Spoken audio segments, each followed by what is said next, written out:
la primera iglesia en donde es expuesta por primera vez el libro. Muchas gracias por eso.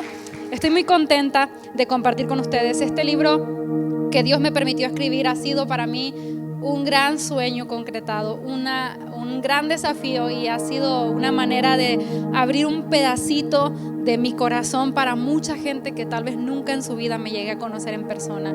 Y quería llevar el evangelio a través de esta manera, compartir el mensaje, poder inspirar, poder traer o despertar la fe de muchas personas a través de lo que Dios hace con nuestras vidas. Porque sabemos que todo lo que Dios hace con nuestra vida es una inspiración para otras personas. ¿Cuántos saben eso? Todo lo que Dios hace con tu vida es una inspiración para otros que están a tu alrededor, que posiblemente tú dices, pero ¿en qué sirve mi testimonio? No es tan impactante, pero todos tenemos algo que glorifica a Dios y que puede mostrar que Dios obró hasta en las cosas más pequeñas, hasta las más grandes, y que siempre está al cuidado de sus hijos, que somos nosotros.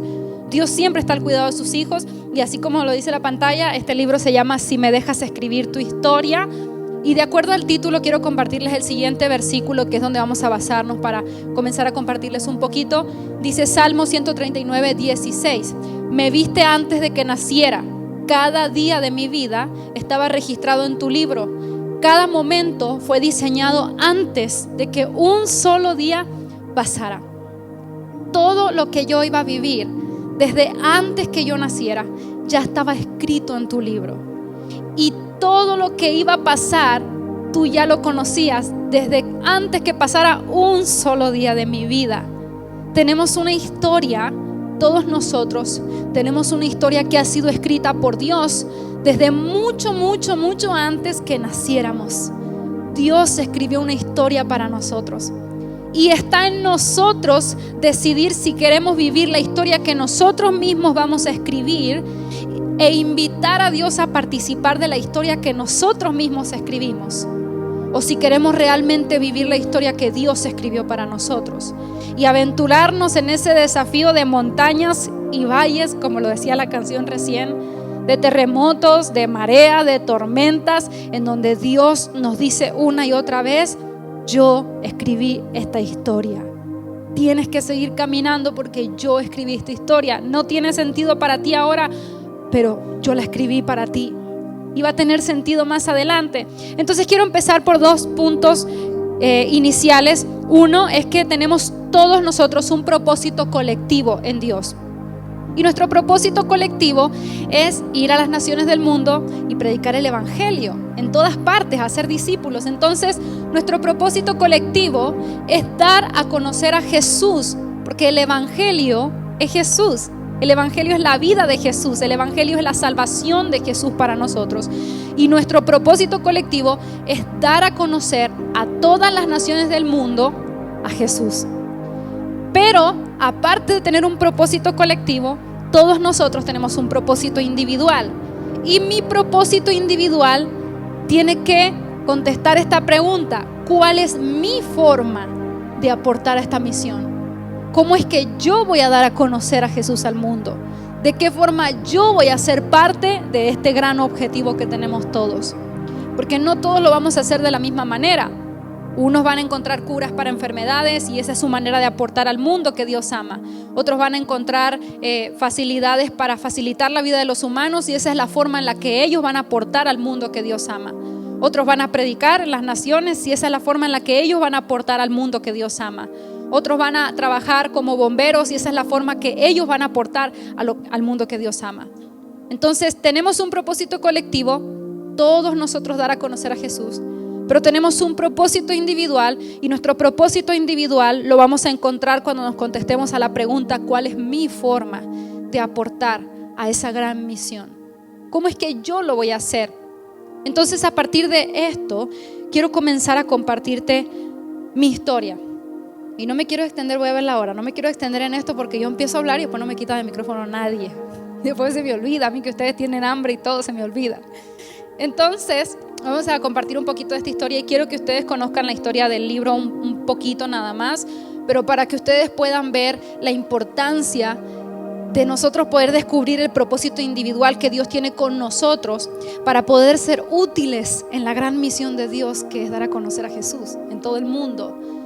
Y mi historia comienza mucho antes de que yo naciera, como la de todos ustedes. Desde antes de nacer, recordemos que Dios ya tenía una historia. Y la mía comienza desde mucho antes que yo naciera, con un hombre moreno llamado Orlando y una mujer preciosa llamada Marisol. Orlando, ese negrito que está por ahí en la pantalla, es mi padre y Marisol es mi madre. Pero Orlando viene de la iglesia pentecostal, donde se le dice allá en Latinoamérica rajatabla, falda larga, pelo atado, tirantes, zapatos recién lustrados, la Biblia siempre debajo del brazo. Esa iglesia viene mi papá. Entonces así se vestía como estaba en esa foto. Y se peinaba con limón porque era pobre, no tenía para comprarse gel.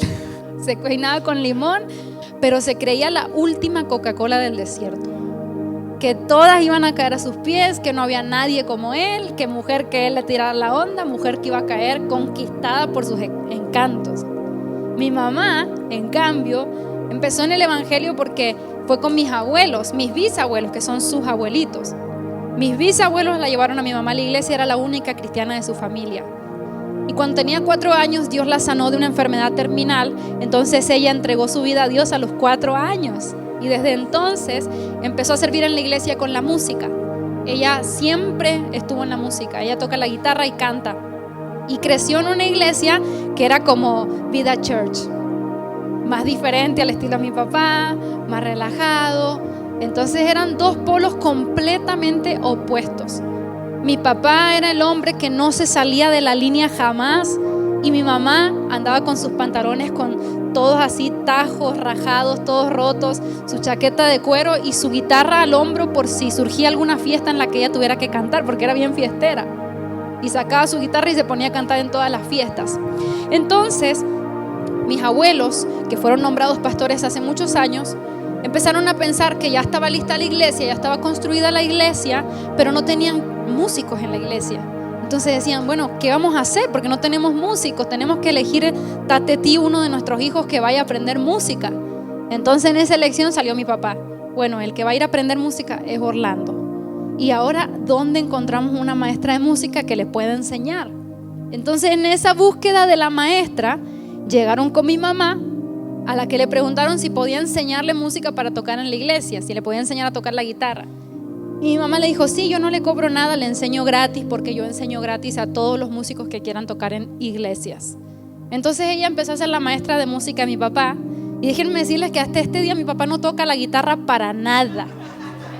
O sea que no aprendió nada en todos estos años. Pero de repente sí se pone a cantar ahí con nosotros, que somos todos músicos, y él siempre entra desafinando nuestros coros, pero él quiere cantar, pero nunca aprendió nada. Empezó a ir con mi mamá, mi papá tenía novia, mi mamá decía, yo no me quiero casar, yo no me voy a casar, y si me llego a casar, jamás me casaría con un negro como este. Así que imagínense, mi mamá, nada con él. Y él medio que le tiraba la onda para ver si esta también caía o no caía. Entonces un día le dijo, te invito a un evento al sur de Argentina conmigo, donde se reúnen todas las iglesias que pertenecen a mi denominación. Ahí nos reunimos una vez al año, hacemos un congreso grande y ahí nombran nuevos pastores y bla, bla, bla, y que no sé qué. Y mi mamá, que creció en extrema pobreza, le decía, pues a mí viajar, obviamente que sí, porque es una ilusión bien grande viajar para mí. ¿Quién va a ir? Bueno, va a ir mi novia, va a ir mi papá, van a ir mis hermanos, mi mamá, así que nos vamos a ir todos. Y se fueron todos de viaje al sur de Argentina. Y llegaron a aquella enorme iglesia, que por ahí también hay una foto, que en aquel entonces era una iglesia para 10,000 personas. Y al entrar en la puerta había un hombre que les decía, las mujeres se sientan allá, los hombres se sientan allá, los pastores se sientan allá adelante. O sea, estaba todo bien medido. Y a mi mamá, que iba entrando con su pantalón roto y su lado costado sin pelo, que estaba pelado aquí y aquí pelo, dice, obviamente que dije, yo me quedo hasta atrás en la última banca ya escondida entre medio de todos. Pero dice, tu papá pasó a sentarse hasta adelante con los pastores, y él ni era pastor en ese tiempo, pero se fue hasta allá adelante con todos los pastores, obviamente era creído él. Entonces se sentó hasta adelante y dice mi mamá, yo vi que en un momento empezaron los coritos movidos, de esos que empiezan uno y uno no sabe cuántos coros le vienen después, son como 50 continuos, y empezó el Espíritu Santo a descender en la iglesia y la gente empezó a salir de sus sillas a danzar en el espíritu con los ojos cerrados. Y con los ojos cerrados, cientos de personas danzaban sin chocarse ni una con la otra. Y mi mamá decía, ¿en qué momento les enseñan eso? Porque yo en mi iglesia no he aprendido, y si a mí me vienen a buscar yo me voy a chocar con todo el mundo. Decía mi mamá, ojalá que a mí no me vengan a buscar porque yo no sé danzar. A mí me daba miedo, dice mi mamá, porque yo los veía que remolineaban en un pie con los ojos cerrados y yo decía, yo no puedo. Entonces dice, venía una viejita danzando y dando vueltas y vueltas y vueltas por la iglesia de miles de personas, y me fue y me agarró de la mano y me trajo hasta delante de todas las miles de personas. Y siguió dando vueltas y vueltas y vueltas la viejita y me dejó ahí parada, y de repente se metió por donde estaba ya tu papá y agarró a tu papá de la mano y lo trajo y lo puso adelante conmigo. Y no se pueden olvidar que ahí estaba la novia de mi papá también en ese evento. Entonces tomó la mano de mi mamá y tomó la mano de mi papá y le dijo a mi papá, esta será tu esposa, no la mujer con la que estás. Y con ella te daré muchos hijos espirituales, pero también te daré hijos tuyos que heredarán las naciones de la tierra. Ella será tu esposa. Dice mi mamá, yo sí escuché, pero me hice como que no escuché nada. Me fui a sentar y cuando llegábamos estábamos hospedados en la misma casa, así que era inevitable que nos teníamos que ver en algún momento y teníamos que hablar de lo que pasó. Entonces él viene a buscarme a la habitación y me toca la puerta y me dice, Marisol, te vengo a preguntar si ¿escuchaste lo que Dios nos habló hoy? No escuché nada de lo que Dios nos habló hoy. Y dice, no, sí, Dios nos dijo que nos íbamos a casar, que vos eras mi esposa. No, yo no escuché nada, sí, mamá, porque ella no quería nada con él. Entonces dice mi mamá que mi papá le dice, bueno, yo soy un hombre muy obediente a la voz de Dios. Fíjense que eran los chamullos que él tenía en ese momento. Soy muy obediente a la voz de Dios. Entonces te vengo a preguntar si quieres ser mi esposa, así directo, si te quieres casar conmigo. Entonces dice mamá, yo lo miré y yo dije, no, yo nunca me voy a casar con él. Pero cuando abrí la boca me salió un sí, como siempre hubiera estado esperando yo que me pidiera matrimonio. Dije, sí me quiero casar con vos. Pero primero vamos a ir a cortarle a tu novia los dos. Y fueron a dejar a la novia que estaba en la misma casa también. La fueron a cortar a la novia para presentarle a mis abuelos la nueva novia de mi papá. Y cuando mis abuelos la vieron, imagínense mis abuelos pastores así, con esta endemoniada te vas a casar. Y yo digo, pues es la voluntad de Dios. Esta es la mujer que Dios tiene para mí, y Dios con el tiempo va a mostrar que realmente esta era la mujer que Dios tenía para mí. Así que sí me voy a casar con ella, porque no quiero que Dios me lo diga a las malas. Me voy a casar con esta mujer. Mi mamá, que nació prematura y muchos de sus órganos no se desarrollaron bien, le dijo a mi papá antes de casarse, yo te quiero decir algo, antes de que nos casemos, yo no puedo tener hijos y yo no tengo desarrollada la matriz. No puedo tener hijos y quiero que lo sepas antes de casarte conmigo, para que si te arrepentís o no querés o lo que sea, te voy a decir esto antes de casarnos. Mi papá le dijo, yo me voy a casar con vos porque Dios me dijo que con vos me va a dar hijos y con vos me los va a dar, así que nos vamos a casar igual. Se casaron, empieza la búsqueda de los bebés. Mi mamá no podía tener hijos, entonces buscando y buscando y no pasaba nada, hasta que un día mi mamá limpiando escucha en la radio que el predicador dice, y Ana le pidió Ana le pidió a Dios que le diera un hijo. Entonces le decía a Dios, Señor, dame un hijo, por favor, dame un hijo, te lo voy a dar a ti. Y fue hasta que Ana decidió dedicarle ese niño al Señor, que el Señor respondió su oración y entonces le concedió tener un hijo, que Ana era una mujer estéril. Entonces dice mi mamá, yo me arrodillé en ese momento, que había escuchado un montón de veces la historia de Ana, pero nunca como ese día que yo sabía que era una respuesta a mi oración. Me arrodillé delante de la presencia de Dios y le dije a Dios, Señor, si tú me das una hija mujer, yo te la voy a dar a ti para que tú te la lleves donde tú quieras. Y ella será tuya y hará lo que tú digas, pero dame más hijos que se queden conmigo, por favor. Entonces un poco después llegamos a la iglesia, mi mamá me cuenta esto, llegamos a la iglesia de tu abuelo y estaba predicando un hombre que estaba invitado, que Dios lo usaba. Entonces él me dice, ¿estás embarazada? Y yo le digo, estamos buscando, queremos tener bebés. Y dice, no, estás embarazada, no es pregunta. Estás embarazada, tienes una niña en tu vientre y Florencia será su nombre. Entonces el profeta me puso Florencia, Mi mamá quiso opinar, me puso Verena. Mi papá también quiso opinar, me puso Betsabé. Y me llamo Florencia, Verena, Betsabé, Hidalgo, Morales de Jasso. Imagínense. Todo el mundo quería, era la primera, no sabían si iban a tener otro, por las dudas le ponemos todos los nombres. Entonces me pusieron todos los nombres. Y desde el momento en que yo nací, mi papá entró al hospital con un piano, yo media hora de nacida, y mi papá ya quería que yo arrancara en el propósito de Dios. Él sabía, y mi mamá también, y me decían, ella va a ser una salmista en las naciones, va a ser una profeta en las naciones, ella va a viajar, hay que prepararla porque ella un día se va a ir, y cuando tenga sus otros hermanos, hay que preparar a sus hermanos porque sus hermanos se van a quedar, pero ella sí se va a ir, ella siempre, y siempre eso me decían, un día te vas a ir, un día te vas a ir, un día te vas a ir. Yo no sabía ni a dónde me iba a ir, ni cuándo me iba a ir, pero siempre escuchaba a mi mamá decirme, tenés que ser buena en la escuela porque tenés que ser una mujer muy inteligente. Tenés que ser muy buena leyendo porque tenés que ser una mujer muy estudiosa. Tenés que ser buena hablando delante del público porque vas a estar en muchos países. Tenés que aprender cómo son los billetes de los otros países porque vas a manejar dinero de otros lugares.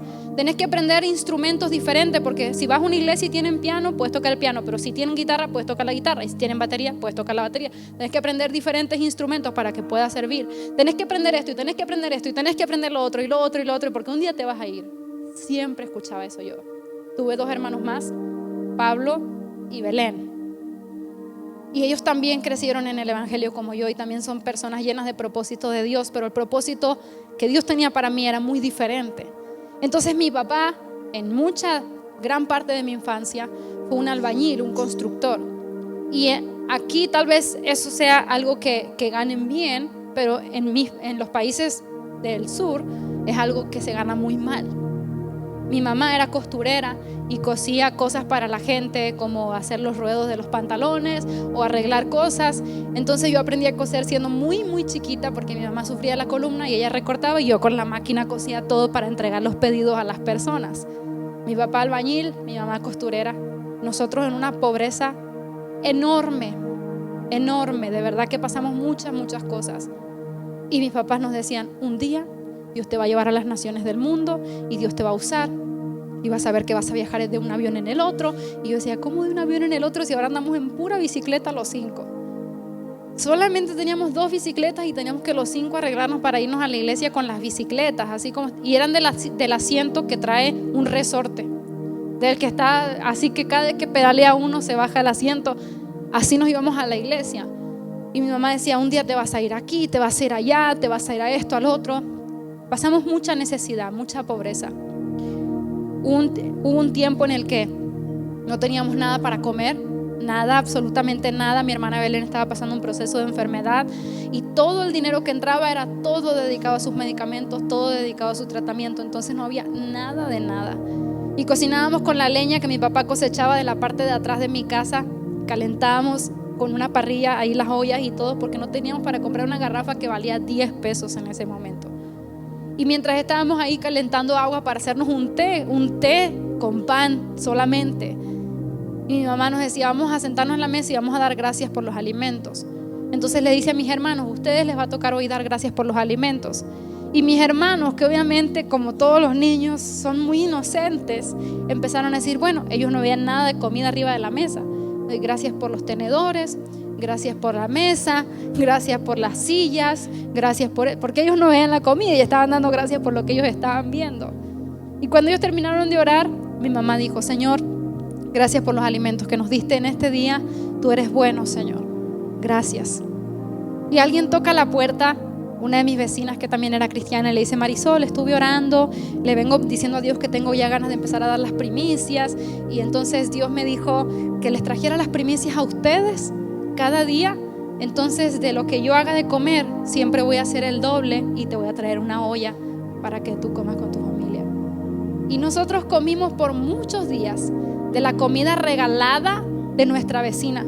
Y cuando olíamos el olor a comida empezábamos a poner la mesa porque sabíamos que ya era el momento de nosotros comer.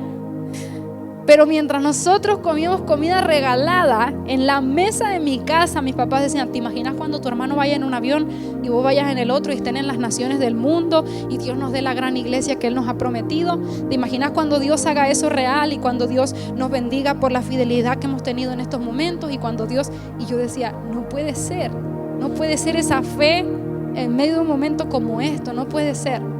Pero siempre hablaban con fe, siempre. Y a mí, dele, que te vas a ir, pórtate bien, que te vas a ir, y que te vas a ir. Yo siempre les decía: ¿a dónde? No sé. ¿Cuándo? No sé. Y para mí era tan incierto el propósito de Dios, porque yo decía: bueno, Dios dijo que me voy a ir, pero no dijo ni cuándo, no dijo ni a dónde, no dijo nada. Entonces yo no sé, no veo claro el propósito de Dios en mi vida. Cuando yo tenía 17 años, ya mis papás eran pastores, los habían nombrado pastores cuando yo estaba por cumplir más o menos 12 años, los nombraron pastores. Arrancamos en un barrio que no entra la policía, bueno, en aquel entonces no entraba la policía, ni los taxis, ni los autobuses, no entraba nadie ahí, nadie. Y mi papá dijo: ahí es donde Dios nos va a plantar a nosotros. Y gracias a Dios la iglesia comenzó a crecer, comenzamos en un patio a reunirnos, por ahí hay algunas fotitos, nos reuníamos en un patio chiquito, que es ese que está ahí, poníamos unos ladrillos con unas maderas y ahí se sentaba la gente. Y las bocinas las poníamos en la banqueta para que la gente, los vecinos, pudieran escuchar nuestras reuniones y pudieran venir. Y nosotros estábamos en los instrumentos. Mi hermano Pablo era percusionista, yo tocaba el piano, Belén recogía la ofrenda, que era lo más importante. Y nosotros, mi papá predicando. Y entonces ahí hacíamos nuestras reuniones, crecimos un poco más y pudimos construir nuestro primer salón, un salón pequeño, no sé si está por ahí. No les puse el primer salón. Bueno, lo construimos después del primero. Primero hicimos uno chiquito para 100, luego construyeron un poco más grande, y hasta que por fin un día Dios cumplió la promesa con ellos y les entregó la iglesia soñada, que por ahí está. Es un edificio enorme con un montón de miles de sillas y un montón de gente. Y ha sido calificado como uno de los edificios más hermosos de la ciudad donde nosotros vivimos. Y Dios realmente cumplió con ellos la promesa que Dios le hizo a ellos. Pero yo no veía la promesa que Dios me había hecho a mí. Cuando yo tenía 17 años, yo empecé a rebelarme desde antes, como cuando tenía como 16. Pero cuando yo tenía 17, le dije a mi papá: ¿saben qué? Yo no quiero ir más a la iglesia. Yo estoy bien cansada de todo el mundo espera tanto de mí y yo siento que no puedo hacer nada, no puedo tener amigos porque es que un día Dios me va a llevar no sé a dónde. No me puedo juntar con alguien que no es cristiano porque un día Dios me va a llevar y no sé a dónde. No puedo salir a ningún lado porque yo me tengo que guardar para Dios, pero ni siquiera sé a dónde Dios me va a llevar.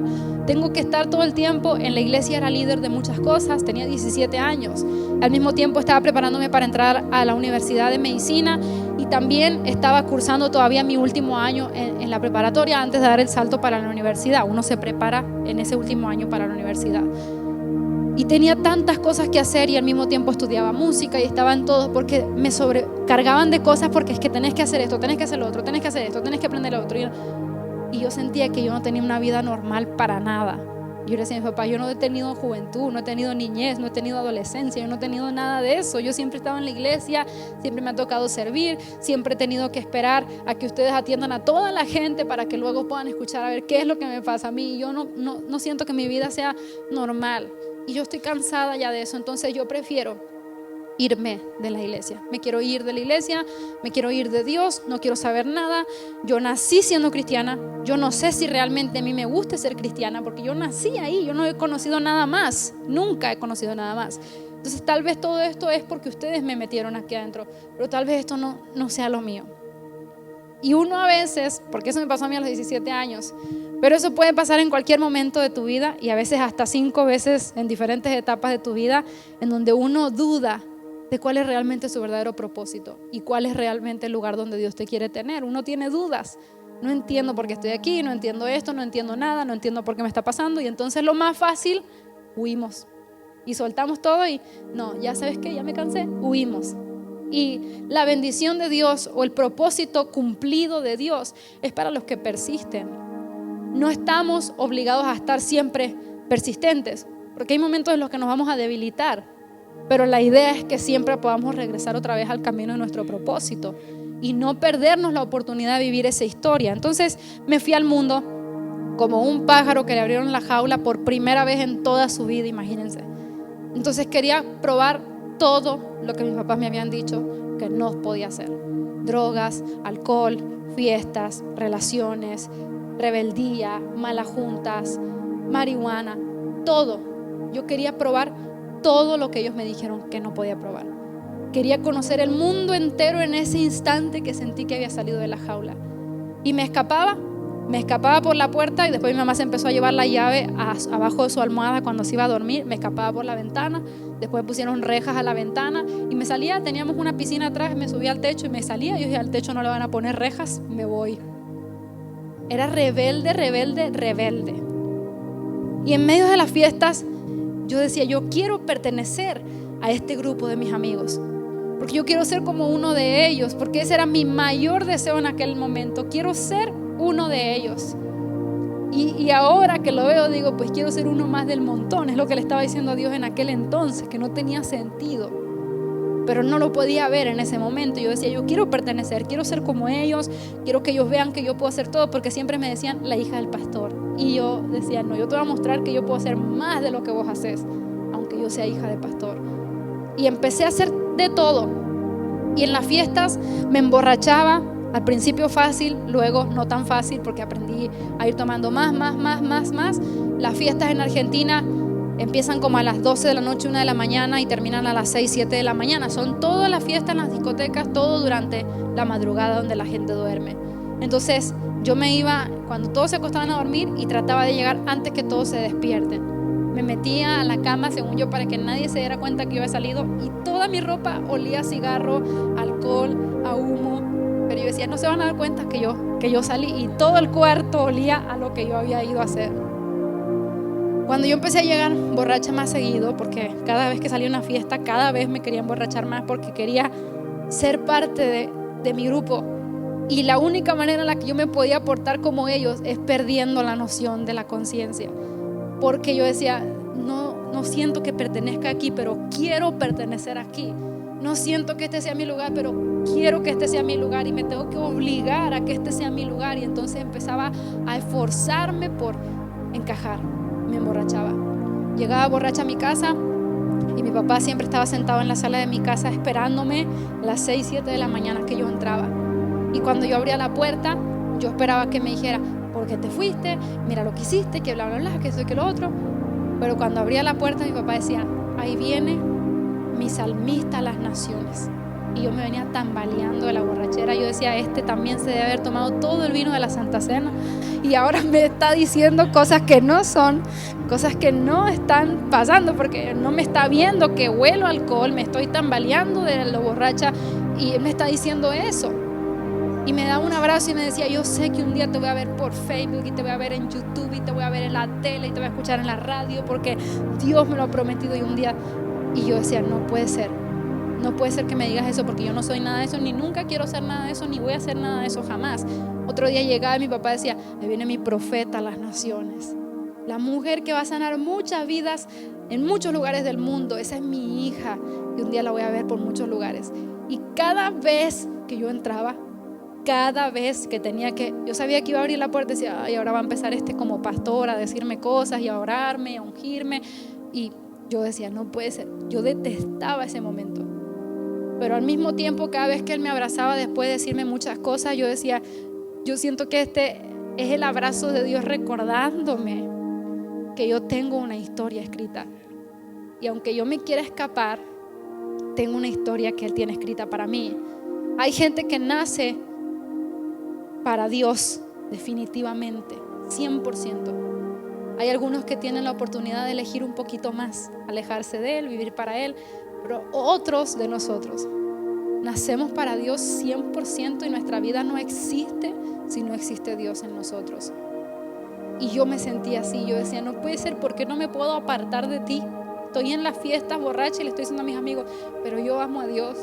Yo amo a Dios y yo sé que un día Dios me va a salvar de todo esto. Yo estaba predicando borracha y yo decía, ¿por qué no puede ser que yo no me pueda sacar a Dios de en medio de mi camino?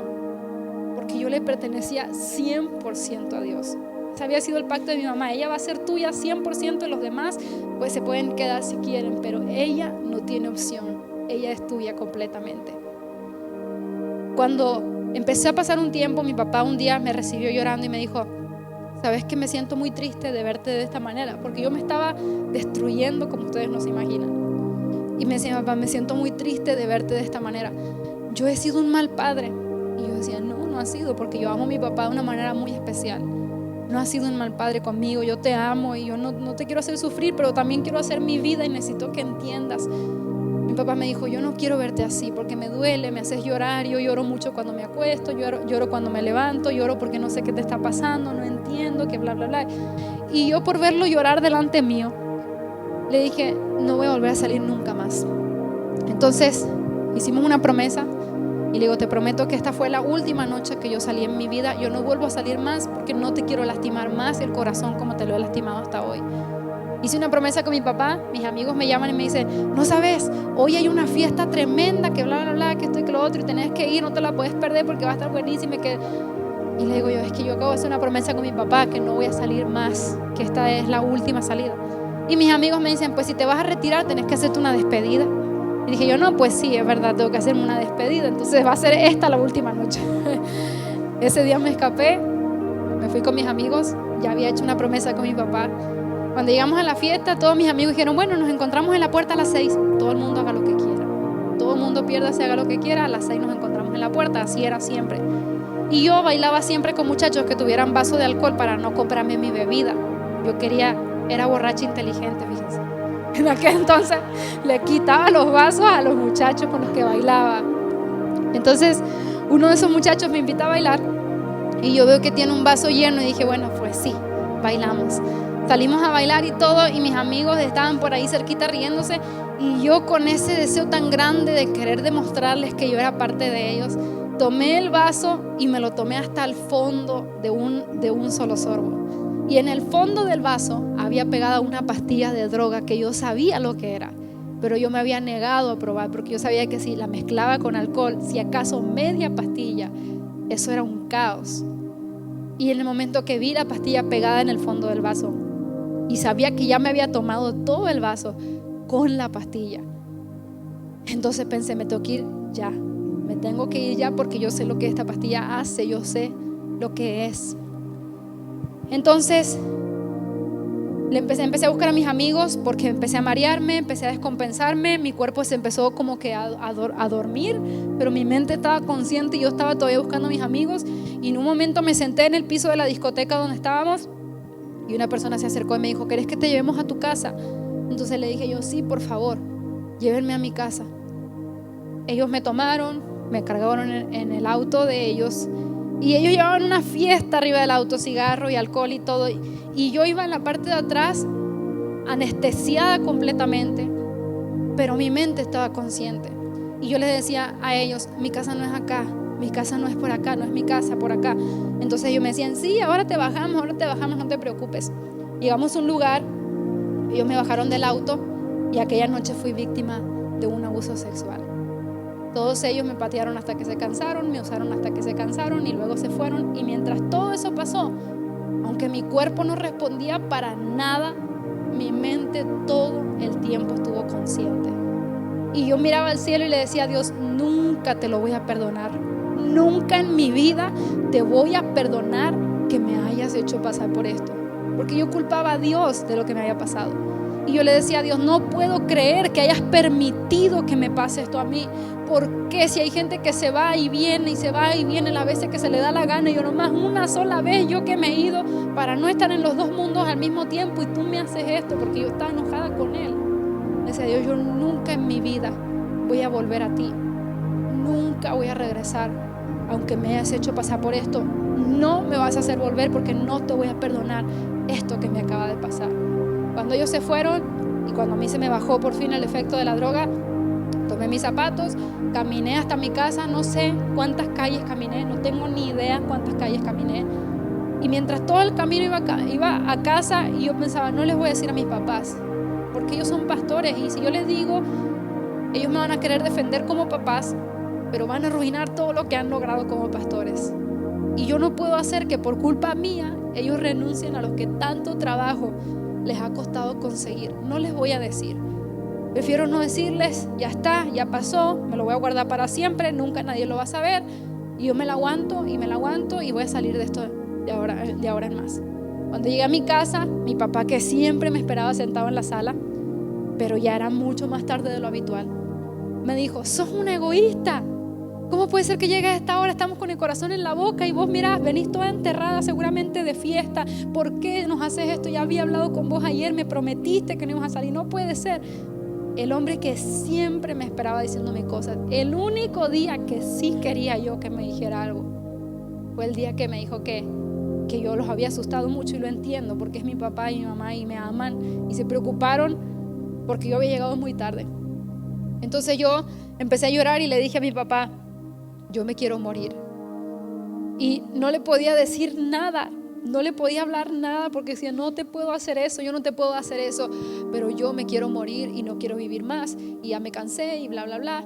Y mi papá me abraza y me dice: no, espérate, te estoy regañando, pero no para que me digas que te querés morir. ¿Qué pasó? ¿Qué pasó? Y yo: no pasó nada, nomás me quiero morir, ya estoy cansada de todo. Mi vida cambió completamente, me encerré completamente, no salía para nada, no me gustaba que nadie me diera abrazos, que nadie me diera besos, que nadie me tocara, que nadie entrara a mi habitación, que nadie me viera cambiarme, no quería que nadie me hiciera cariño, me volví más fría porque sentía que tenía un odio adentro mío que me estaba costando tanto procesarlo porque no se lo podía decir a nadie. Un mes más tarde empiezo a desmayarme, pensé que me había quedado embarazada, entonces le dije a mi papá: creo que estoy embarazada, y no sé quién es el papá, pero no le dije nada del abuso.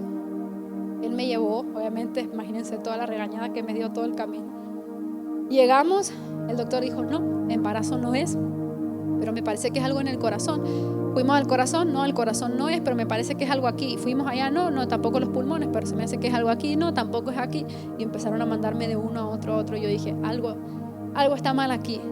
Y hasta que finalmente me mandaron con una neuróloga que, después de hacerme un montón de exámenes, me puso en un escritorio con mis papás y dijo: mira, Florencia, tenés un tumor cerebral, no hay nada que podamos hacer, te quedan 6 meses de vida, y si sobrevivís a este tumor con el tratamiento que vamos a tratar de aplicarte, vas a quedar en estado vegetativo.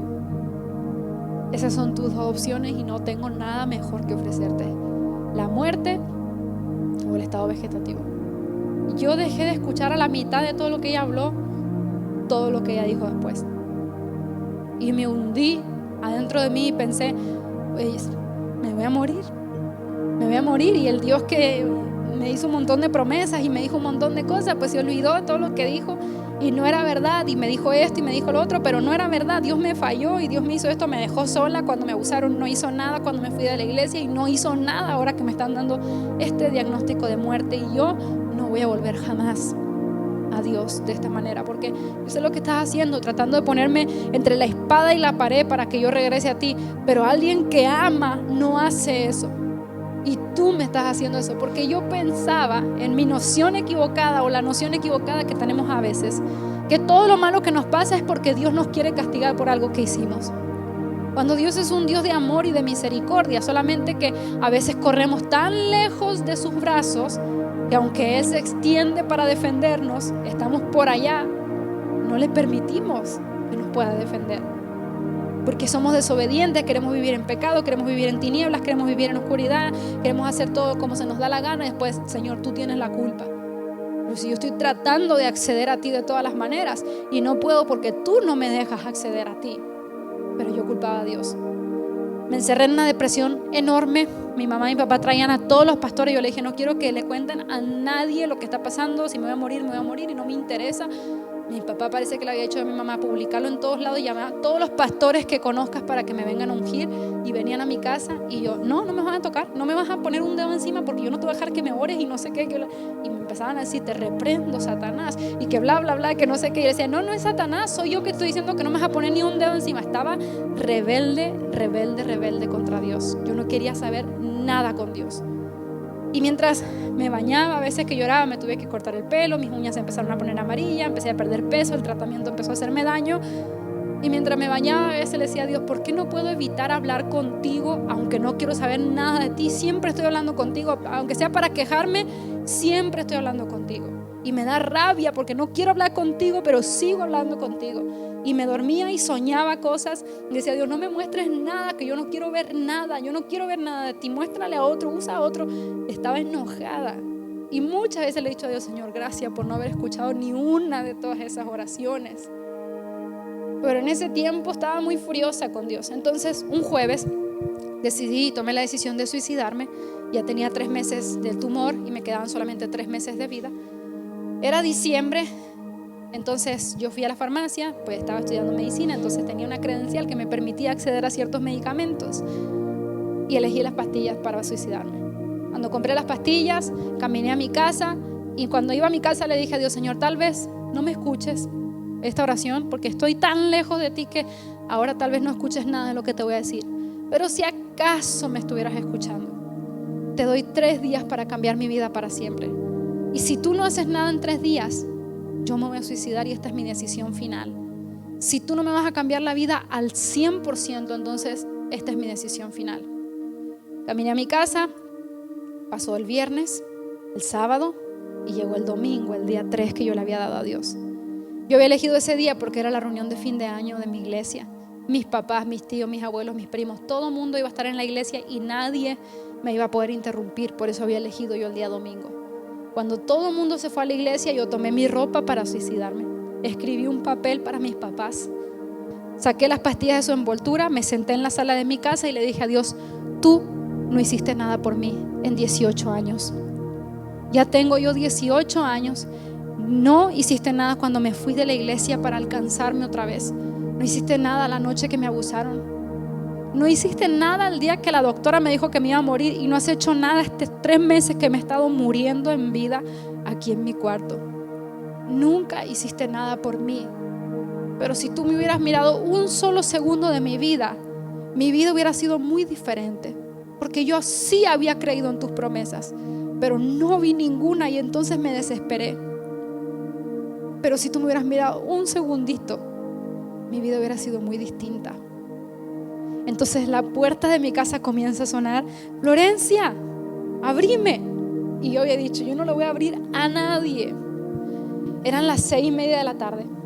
A las 6 de la tarde comienza la reunión en la iglesia de mis papás. Pero a las 6:30 de la tarde mi papá estaba ahí y me grita que le abriera. Y dije yo, bueno, él tiene llave, así que si no le abro, de todas maneras va a abrir. Me sequé un poco las lágrimas. Mi cara de depresión y de zombie ya era normal para ellos. Me metí mis pastillas en el bolsillo de mi pantalón. Abrí la puerta y dije, ¿qué pasó?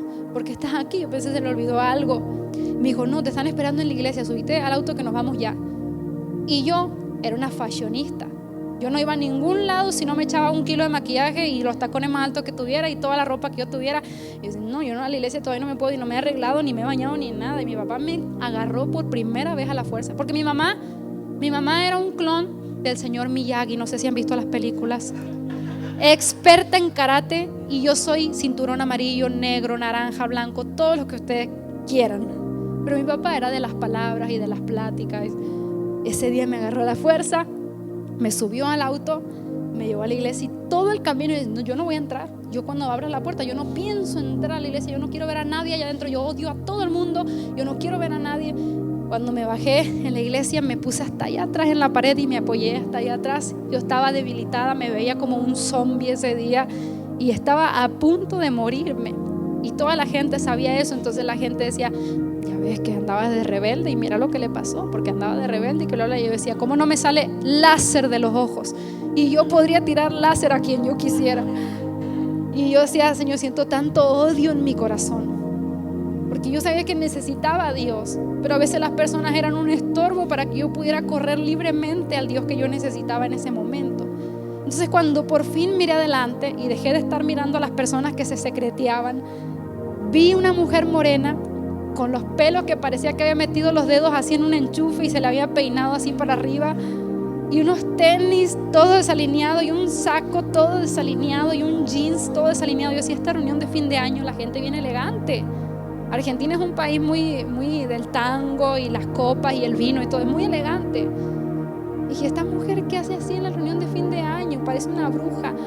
Entonces yo le digo a mi papá, de toda la gente que vos conoces, a esta bruja tenías que traer a la reunión de fin de año a predicar.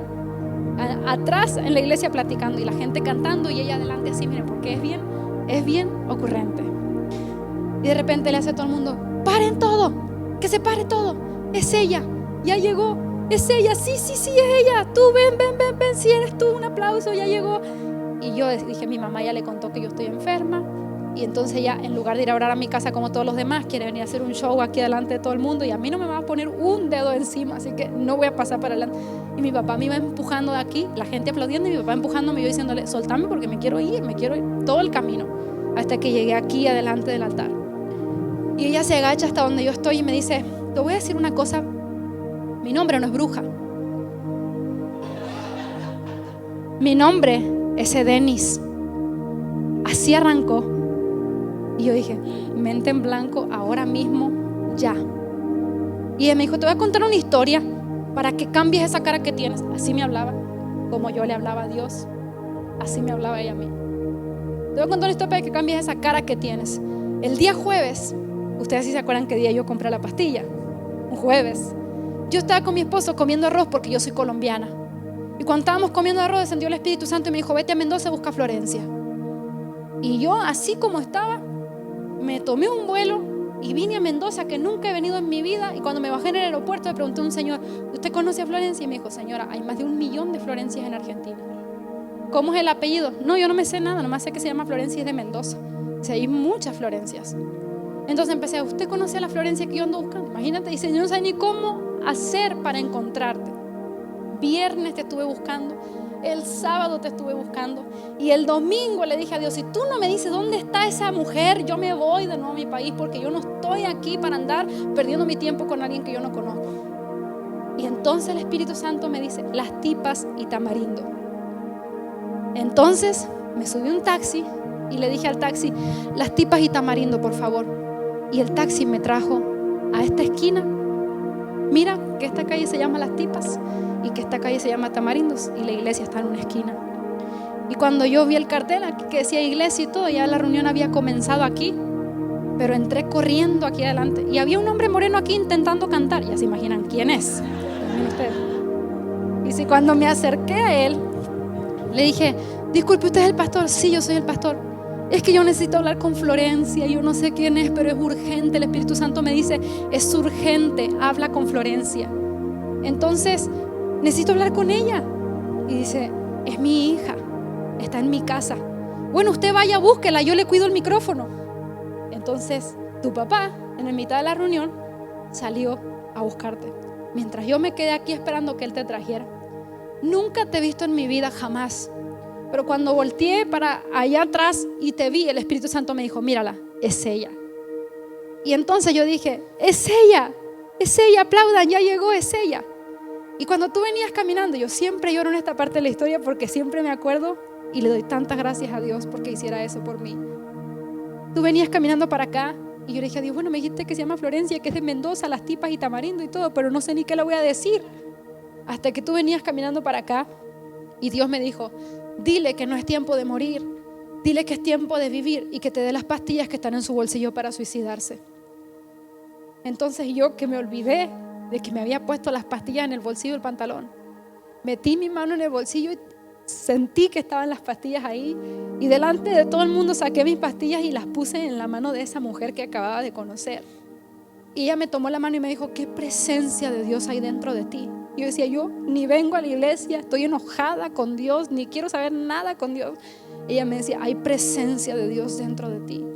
Y ahora no lo entiendes, pero un día la historia que te ha hecho sufrir va a sanar el corazón de muchas personas alrededor del mundo. Ahora no hablas de eso y tienes un secreto. Y yo dije: es mi abuso, pero no quiero que me lo vaya a decir por nada del mundo, porque estaba toda mi familia ahí. Y yo dije: no me lo vaya a decir, por favor. Yo oraba con mi mente: Señor, no me lo digas, por favor. Y ella me dijo: tranquila, no te lo voy a decir. Era un encuentro con Dios en ese momento. Y me dijo: pero sí te voy a decir algo, yo sí quise defenderte. Yo sí te quise defender, pero tu desobediencia me ató las manos cuando yo quise defenderte. Porque la desobediencia es un muro invisible. Y Dios no traspasa ese muro, porque Él detesta la desobediencia. Entonces ese muro de desobediencia y de odio que se levantó a mi alrededor en ese momento no le permitió a Dios sacarme de ahí. Ella me dijo, Dios me dice que te va a usar en las naciones. ¿Quién es Marisol? Y Marisol levanta la mano, es mi mamá, dice, Marisol, Florencia tiene 18 años, así que es tiempo, Florencia se va. Este es el momento en que Florencia se va, no la vas a ver ya tan seguido. En aquel momento, después de todo eso, le dije, yo no me puedo ir porque yo tengo un tumor y me voy a morir en 3 meses. Imagínense cómo estaba mi fe de aplastada. Y ella me dijo, te espero 10 días, me quedo en tu casa y en 10 días nos vamos. En 10 días me dieron mis exámenes y el doctor me dijo, mira, aquí están todos tus exámenes de 3 meses durante el tiempo del tumor. Aquí están todos tus exámenes los últimos 10 días. No sé qué hiciste, pero no tenés nada de nada. Estás sana completamente. Y yo sabía que aquel día Dios me devolvió la vida y yo nací por primera vez aquel día que me encontré con Dios. Entregué mi vida a Dios desde entonces. Desde mis 18 años, aunque nací en el Evangelio, a los 18 años me entregué completamente a Dios y le dije a Dios, donde tú me llames, yo voy. Donde tú me lleves, yo voy. Lo que tú quieras, yo lo hago. Porque cuando yo estaba hundida, el único que me vio en todo momento fuiste tú. Y ahora quiero ver la historia que tú escribiste para mí. Toda esa historia que Dios escribió para mí hasta ahora, hasta mis 27, porque todavía no les puedo escribir más porque no ha pasado más. Pero toda esa historia, porque este es un pedacito, está escrita aquí. Toda esa historia que a mí me ha tocado vivir con Dios y descubrir con Dios. Y ustedes pueden leerla no con el propósito de decir, mira qué historia Dios le escribió a Florencia, sino con el propósito de que ustedes abran su mente mientras lean y piensen, y la que Dios escribió para mí, yo también la quiero conocer, yo también la quiero vivir. Yo también quiero conocer qué historia Dios escribió para mí y vivir caminando en esa historia que Dios escribió para mí. Quiero ser lo que Dios soñó para mí. Y tú puedes ser eso en esta mañana. Tomar la decisión de decirle a Dios, sí, sí te dejo escribir mi historia. Sí dejo que tú escribas mi historia. De ahora y para siempre, tú siempre vas a ser el autor de mi vida. Y yo elijo hacer las cosas que tú quieres que yo haga, aunque a veces quiera renunciar, aunque a veces sea difícil, aunque a veces me quiera dar de baja y decirle a todo el mundo, espérenme que necesito unas vacaciones de 3 años, pero voy a seguir contigo en mis peores momentos, en mis mejores momentos, porque quiero vivir la historia que tú escribiste para mí. Y si tú crees eso en esta mañana, ponte de pie, por favor. Extiende tus manos conmigo al cielo. Gracias por haberte conectado con nosotros. Esperamos que esta transmisión haya sido de bendición para tu vida. Puedes seguir nuestras redes sociales bajo Vida Church Odessa. Recuerda que para nosotros es importante que encuentres unos amigos, una familia, pero sobre todo un propósito.